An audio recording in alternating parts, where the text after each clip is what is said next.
May the peace of the Lord be with you all. Today's Gospel Reflection, August 10th, 2025, Sunday. The night of the Passover was known beforehand to our fathers, that, with sure knowledge of the oaths in which they put their faith, they might have courage. Your people awaited the salvation of the just, and the destruction of their foes. For when you punished our adversaries, in this you glorified us whom you had summoned. For in secret the holy children of the good were offering sacrifice, and putting into effect with one accord the divine institution. Reflection. Bless the people the Lord has chosen to be his own. Exult, you just, in the Lord. Praise from the upright is fitting. Bless the nation whose God is the Lord, the people he has chosen for his own inheritance. Bless the people the Lord has chosen to be his own. See, the eyes of the Lord are upon those who fear him, upon those who hope for his kindness, to deliver them from death, and preserve them in spite of famine.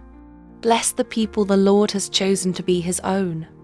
Our soul waits for the Lord, who is our help and our shield.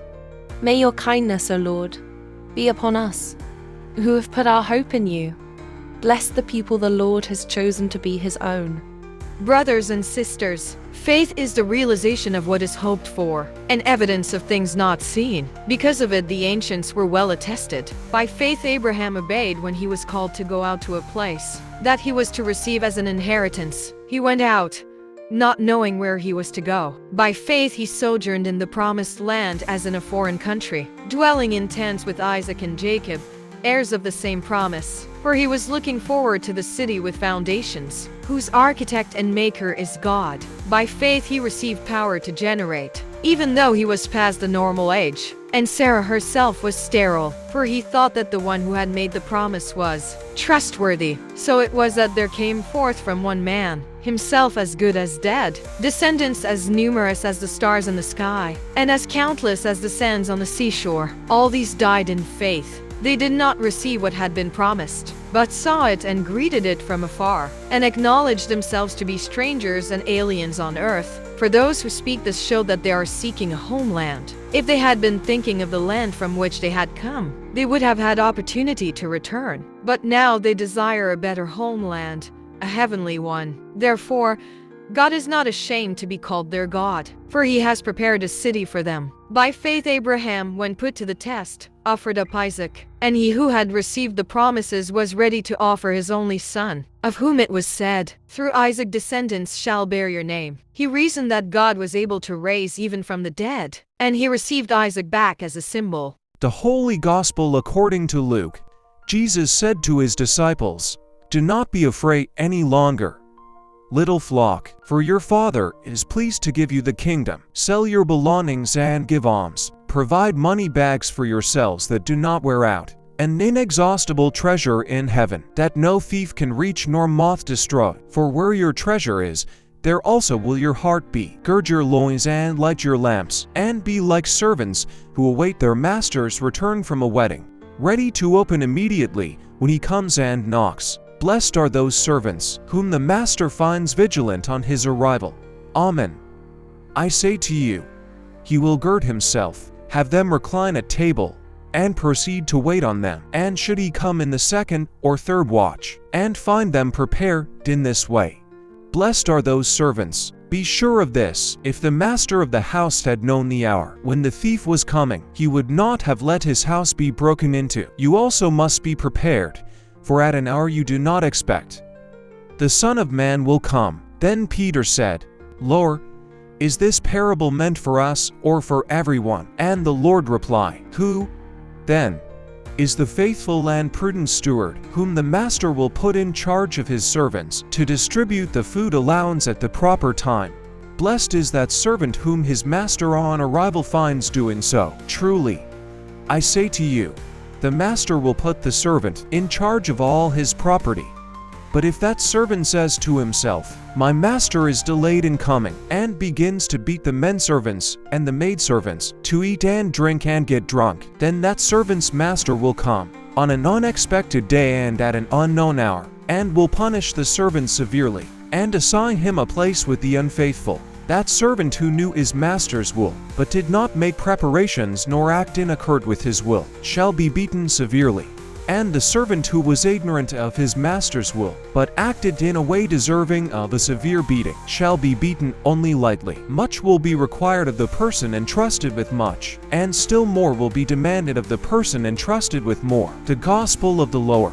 Reflection. There is a kind of waiting that makes people anxious. When the outcome is uncertain, our hearts can easily drift into fear, worrying, or impatience. But there is another kind of waiting, a hopeful one, a waiting that's not passive but expectant. That's the kind of waiting Jesus calls us into, living every day with the awareness that what we do matters because we serve a returning King. In the Gospel reading above, Jesus paints a powerful image of a master who is away but will surely return. And when he does, he will be looking not for perfect people, but for faithful ones, people who stayed awake, alert, and obedient even when no one was watching. This is not about being busy for the sake of looking religious. It's about living intentionally, about being trustworthy stewards of the lives, talents, resources, and relationships God has given us. It's about faithfulness in the ordinary, in the way we show up to work, treat others, raise our children, use our time, and honor our commitments. Consider a house helper who continues to clean, cook, and guard the home with excellence. Even when the homeowner is away for months, she doesn't slack off or do just enough to get by. She respects the trust that was placed in her.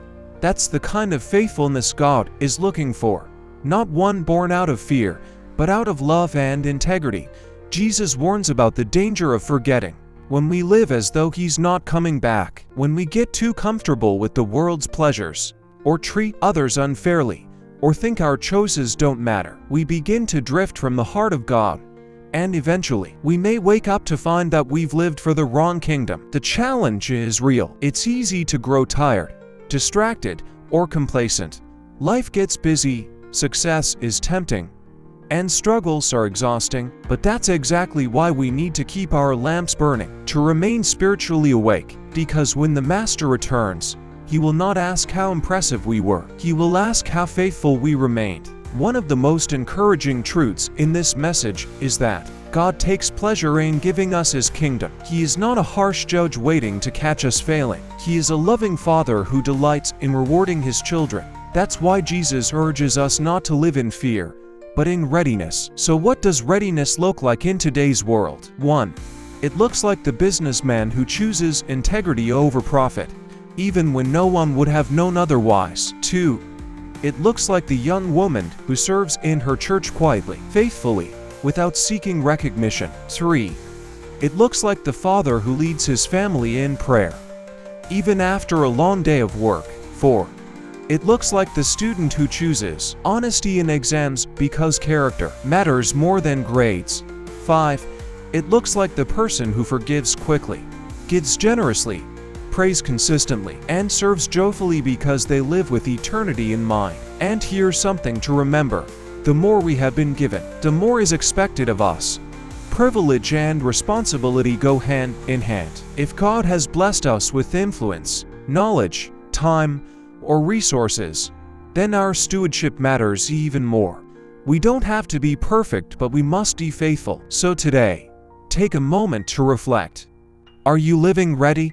Are you being faithful in what's been entrusted to you? Because the King is coming, not with condemnation but with reward. And those who have lived alert, responsible, and devoted will discover something beautiful. Their waiting was never in vain.